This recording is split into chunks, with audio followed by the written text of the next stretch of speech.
Fala galera, sejam bem-vindos a mais um Papo 10 aqui pelo canal do Arquibancada Tricolor, um programa que, como vocês já sabem, tem a missão de fazer um resumo do que foi a semana do São Paulo Futebol Clube. Então, sem muita enrolação, bora começar a falar do primeiro assunto, que foi a boa notícia para o São Paulo no começo da semana, o fico do Luiz Ubeldia. A gente tinha visto na semana anterior que começaram a surgir ali aquelas especulações de que o Zubeldia teria recebido uma proposta para assumir o comando da seleção equatoriana. Logo depois disso, depois desses rumores, veio a boa notícia que de fato é a permanência do Zubeldia. O Luciano deu uma entrevista para a ESPN dizendo que o Zubeldia reuniu todo o elenco, o grupo todo, com a comissão e etc., para informar os jogadores de que ele ficaria, e o Zubeldia também, na coletiva depois do jogo contra o Grêmio, falou expressamente sobre o assunto e disse que, pelos princípios, pelos valores que ele tem e por estar também mergulhado e acreditando no projeto do São Paulo, muito feliz no clube,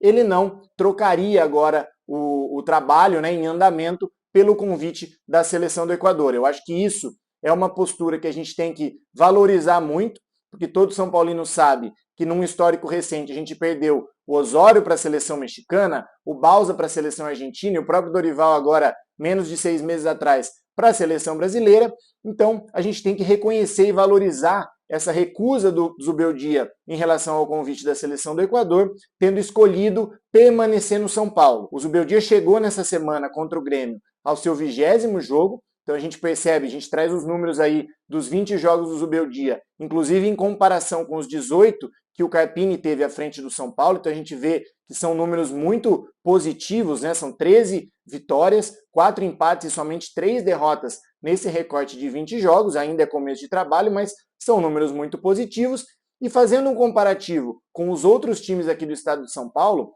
o Corinthians, o Santos e principalmente o Palmeiras, a gente vê que nesse mesmo período o Palmeiras manteve o Abel, enquanto todos os outros times trocaram muito de treinador. E aí a gente tem que ressaltar aqui que talvez com o Zubeldia, principalmente agora, com essa postura de acreditar no São Paulo e de escolher o São Paulo em detrimento do Equador, seja uma oportunidade não só da torcida valorizar o treinador que a gente tem, mas a própria diretoria em dar esse respaldo, essa confiança e acreditar na manutenção e na continuidade do trabalho dele, que a gente vê com o nosso rival ali, o Palmeiras, como isso vem dando resultados. É óbvio que existem exceções, é óbvio que existem momentos em que a troca precisa ser feita, existem exemplos de monte por aí que a troca acabou dando certo, mas eu acho que essa atitude do Zubeldia,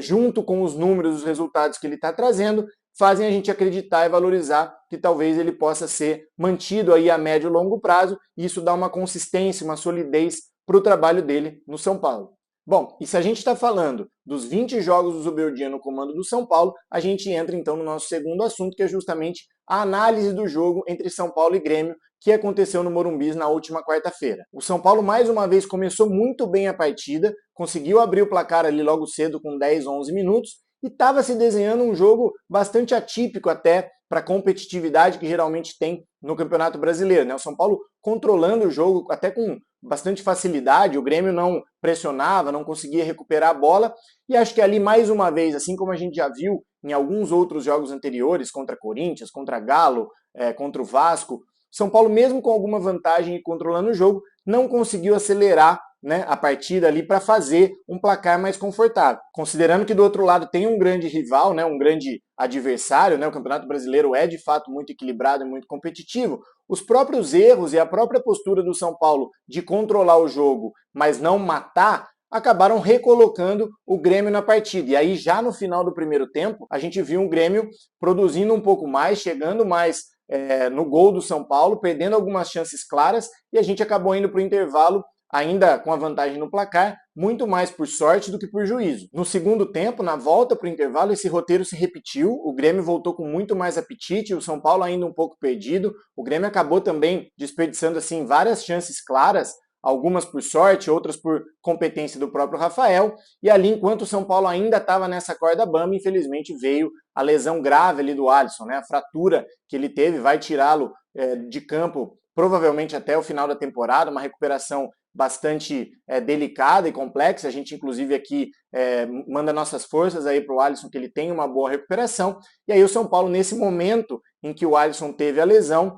teve uma queda muito grande, né? Tanto pelo aspecto psicológico, porque claramente os jogadores se preocuparam muito ali com a situação do Alisson, já percebendo a gravidade da lesão, quanto também pelo aspecto técnico e tático. O Alisson hoje é um dos jogadores mais importantes do time, é um dos pilares, né, o motorzinho do nosso time ali, principalmente no estilo de jogo do Zubeldia, e a saída dele, combinada com a colocação ali do Rato, né, na posição de volante, que eu sinceramente não entendi nada, né, o Rato fora de forma ainda depois da volta da lesão, aquilo transformou o jogo ali numa coisa muito perigosa para o São Paulo. Por sorte, a gente não tomou o empate naquela altura e o Zubeldia logo corrigiu o erro ali da substituição, colocando o Nestor e o Galopo em campo, e aí logo a gente conseguiu equilibrar novamente a partida. O jogo se manteve bastante elétrico até o final, literalmente, até a última bola do jogo. A arbitragem, mais uma vez, foi protagonista de alguns lances, que a gente questiona muito ali, não dá para entender muito algumas decisões, alguns critérios da arbitragem,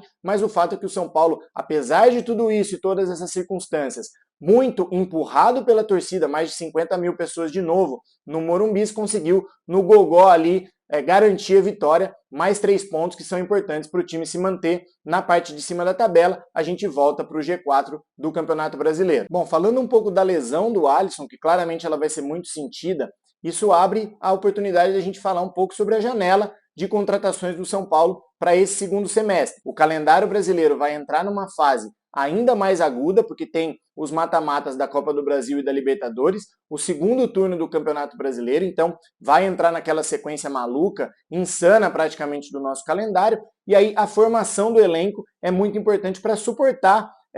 essa sequência e de repente conseguir brigar aí por títulos, que é a grande pretensão do São Paulo para essa temporada. A gente está vendo até aqui na janela muito mais movimentações de saída do que chegada de jogadores, então na verdade não chegou ninguém enquanto o Diego Costa e o Gabriel Neves foram vendidos e o Wellington e o Juan já têm notícias de que assinaram um pré-contrato com outro time, né, com o Southampton da Inglaterra. A gente não sabe ainda se eles vão sair agora, tomara que não, ou se vão sair somente no final do ano, mas é fato que, principalmente com a saída do Diego Costa, né, a venda dele, e agora com a lesão do Alisson, em uma posição crucial, ali a alma do time, o São Paulo vai ter que ir ao mercado para repor essas duas posições. Foi algo, inclusive, que o Zubeldia tratou na coletiva e pela primeira vez ele jogou essa bomba publicamente no colo da diretoria, né, de que de fato ele espera que essas posições sejam repostas aí agora no mercado. É bem verdade que a gente tem ali o Jackson Mendes e o Lisieiro, que já estão inclusive regularizados no BID. Acho sim que eles têm que ser testados,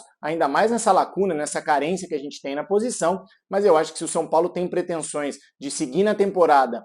brigando por títulos e tudo mais, como é a pretensão de um clube do tamanho do São Paulo, a gente tem que de fato ir no mercado, apesar da dificuldade financeira, apesar do endividamento do clube, tem que ser criativo e tem que achar uma solução, principalmente para repor a perda do Alisson, o motor do time, um dos jogadores mais importantes, sem dúvida nenhuma. Falando ainda na questão de composição do elenco, é inevitável a gente falar aqui do Rames Rodrigues, foi eleito o melhor jogador da Copa América, mas sinceramente eu acho que não dá para a diretoria contar mais com ele. Claro que o futebol é dinâmico, acontecem coisas ali imprevisíveis, né? Pode ser que ele volte, converse ali, o Zubeldia resolva dar mais uma chance e ele dê a volta por cima do São Paulo, mas sinceramente eu não acredito muito que isso vá acontecer. Para mim, o desempenho do Rames pela seleção da Colômbia só deixa evidente que ele só não jogou no São Paulo ao longo desse um ano, não foi por questão técnica, tática do treinador ou da diretoria ou nem nada disso, foi pura e simplesmente porque ele não quis jogar. Em nenhum momento ele tinha toda a condição de repente